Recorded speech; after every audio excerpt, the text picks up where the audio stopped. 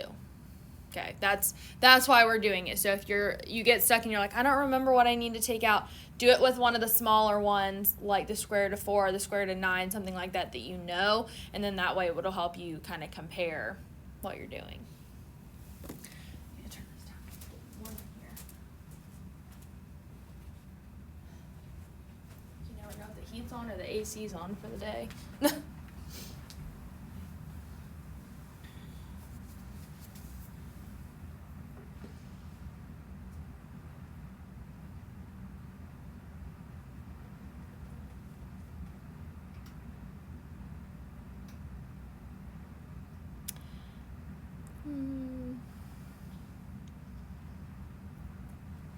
Alright, I'm going to skip 12 because that one is, without you just knowing, you would not know what to take out because of what it is. So anyways, that one you just would have to know also, but it's a bigger one that I would expect you to know. So 14, negative square root of 1600.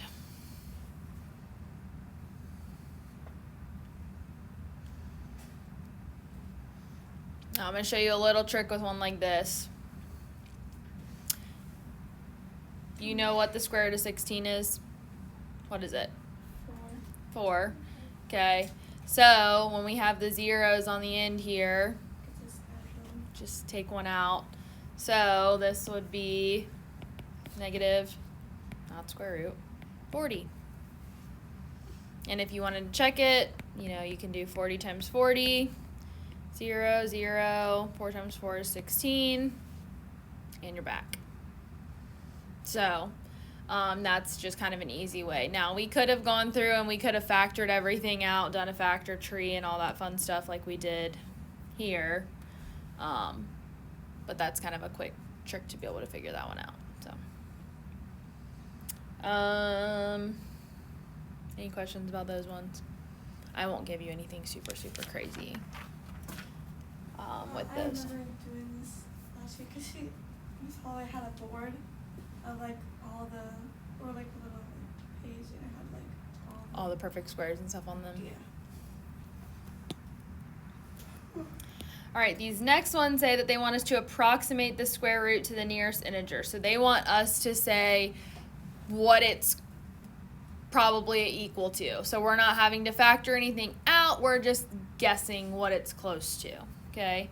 So with 16, negative square root of 18. So what they want us to do is they want us to find the 2 square roots that are close to that number, okay? So the square root of 18 would fall between, on my list, the square root of 16 and the square root of 25. Is 18 closer to 16 or 25? 16. So we're going to approximate this to be equal to, we keep the sign still, negative 4. Okay, and this is, we actually, well, if you want to do the little curvy equal sign, that means approximately. But you don't have to. The problem is asking you just to approximate. So it's approximately negative 4. Okay, we know it's going to be a little bit bigger, but it's, we know that it's going to be about that. 18, the square root of 150.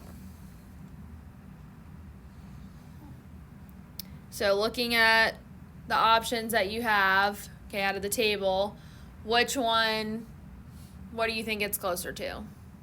12. To 12, yep. So it falls in here, and it's definitely closer to 144 than it is to 169, so that's going to be 12, and this one was positive, so you just don't have to write the sign.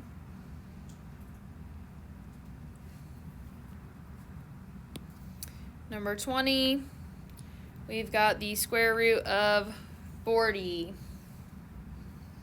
What does that one approximately equal to? 36. Well, 6. Yep, 36. So It's about 6. Oh, wrong color.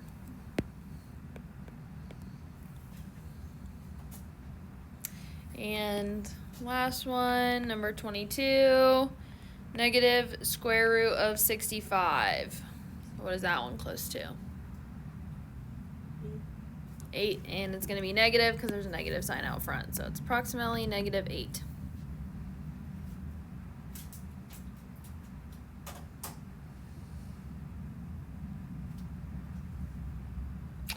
All right, and then let's see, the last kind of thing in this section, do you remember when we were doing the stuff where we were ordering the numbers from smallest to largest the other day on the number line? Mm-hmm. So now they're going to give you square root of numbers. So you have to figure out what the square root is to order it in the right place. So with something like 24, we have the square root of 49, 8, minus the square root of 4, and negative 3. So I would recommend you rewrite each number, and I don't necessarily care if you want to do it on a number line, you can, but you're also welcome to just list them in order from smallest to largest. But the first thing I would do is rewrite the square roots in terms of what they are. So what is the square root of 49? 7. 7, and then I have 8, and then minus the square root of 4 would be what? 2. Yep, and make sure you keep the negative with it, negative 2, and then we copy down the negative 3. And then I want the numbers from smallest to largest. So how would I order them? Negative 3.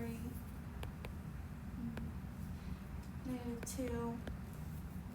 7. And then 8. Yep.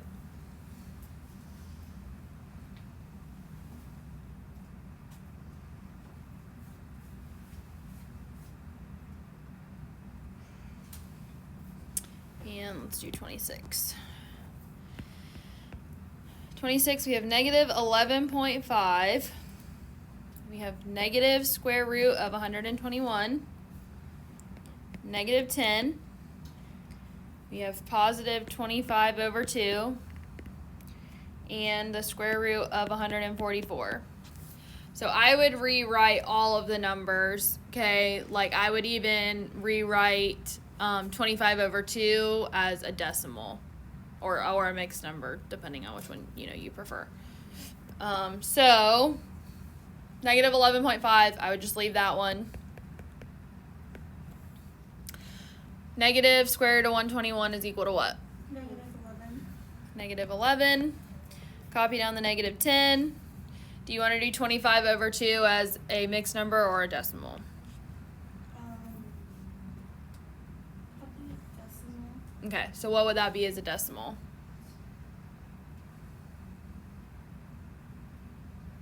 How many times is 2 going to 25? Or the number before that's even?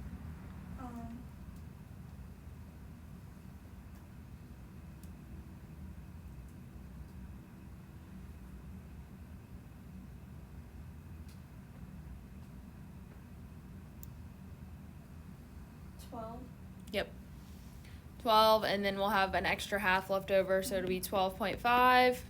And then the square root of 144? Oh. 12. All right, so ordering these from smallest to largest, what do I, like, what order do they go in? Negative 11.5. Negative 11. Negative 10. 12. And 12.5. Yep, that one was nice. First. That one was nice. We just had to reorder the last two. Everything else was already in order for us. And I'm okay. The book, when you go to check your answer, will probably rewrite them back like they were originally written. I'm okay with you giving me the modified numbers when you do it. My iPad is about to die. Good thing we're done with this section.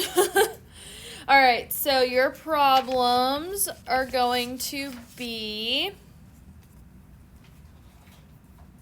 And if you don't finish today, because there's, There's a little over 10 minutes left. If you happen to not finish, you can finish them tomorrow. You don't need to do them for homework. There'll be time tomorrow. So, let's see. 3, 5, 7, which you'll have to do the method of taking stuff out probably. 9 will be similar to what we did with 14. And 13. And then